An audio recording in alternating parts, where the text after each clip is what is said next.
Parcourir la presse française avec vous, Hélène Frade, bonjour. Bonjour Hélène. De nombreux journaux s'intéressent forcément ce matin à l'élection présidentielle américaine.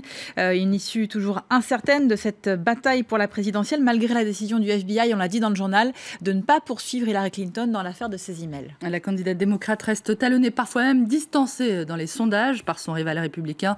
Clinton contre Trump, le choix de l'Amérique, annoncent les Échos, qui raconte notamment ce matin comment une quinzaine d'États ont durci les conditions du scrutin pour réduire le vote des jeunes et des minorités traditionnellement favorables, on le sait, au Parti démocrate.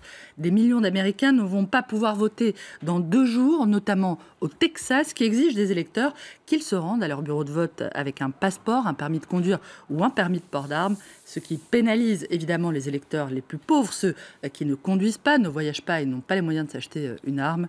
L'opinion parle d'un malaise dans les urnes en se demandant comment les États-Unis, terre ouverte depuis toujours à l'immigration et au commerce, en sont arrivés à céder aux sirènes du protectionnisme et de la xénophobie défendue par Donald Trump, qu'on voit à l'instant dans le dessin de CAC déguisé en cow-boy, tirant sur la liberté incarnée par Hillary Clinton.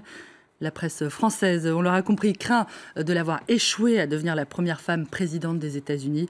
Dans une tribune publiée par Libération, la chercheuse Marie-Cécile Navès dénonce quant à elle le nouveau projet politique viril et sexiste de son rival, accusé de mettre en scène une masculinité beauf, je cite, pour allier les hommes blancs en colère.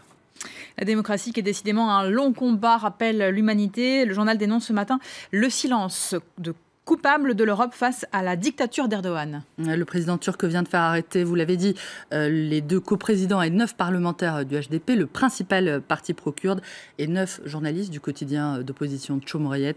Une décision qui a amené le Parti démocratique des peuples à annoncer hier l'arrêt de son activité au Parlement, d'après l'UMA, qui évoque aussi ce matin en France, cette fois, le paysage dévasté par les espoirs trahis du quinquennat Hollande.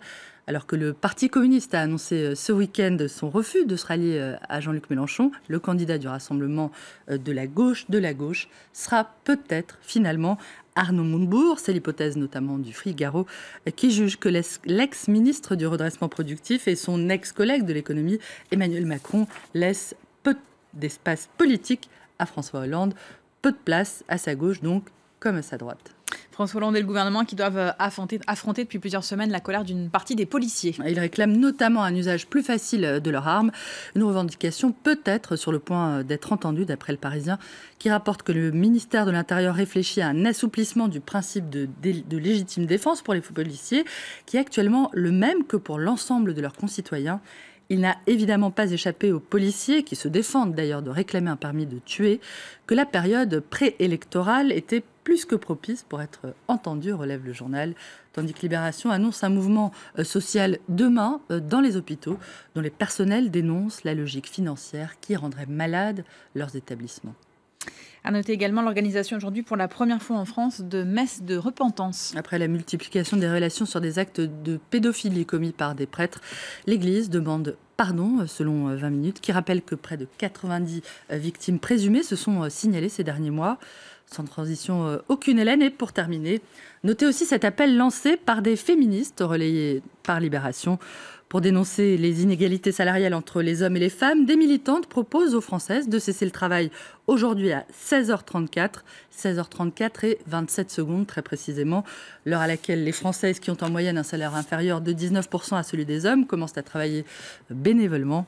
En 2016, rappelle Libé, si toutes et toutes, ou presque, se disent féministes, on reste très très loin de l'égalité. D'ailleurs, que mettons aujourd'hui exactement derrière le terme féministe, demande Slate, qui met en garde contre le leurre du féminisme choupi, le féminisme mignon, un féminisme qui aurait la couleur du féminisme, l'odeur du féminisme et même le goût du féminisme, mais ne serait pas du féminisme. Mais encore, me demanderez-vous, Hélène, le féminisme choupi, véhiculé notamment par la presse magazine féminine, consisterait à faire comprendre simultanément qu'on est des femmes et qu'on veut des droits, mais à le demander poliment, en brandissant un panneau « Promis juré, on ne vous veut pas de mal » et on va continuer à s'exciter sur la Fashion Week et à trouver que Michelle Obama est powerful mais super lookée quand même que j'ai fait une quiche au thon pour mon mari, je cite, une stratégie qui ne viserait qu'à alimenter l'idée que le féminisme de combat, celui-là, est gratuitement agressif et contre-productif. Merci beaucoup, Hélène, pour cette revue de presse.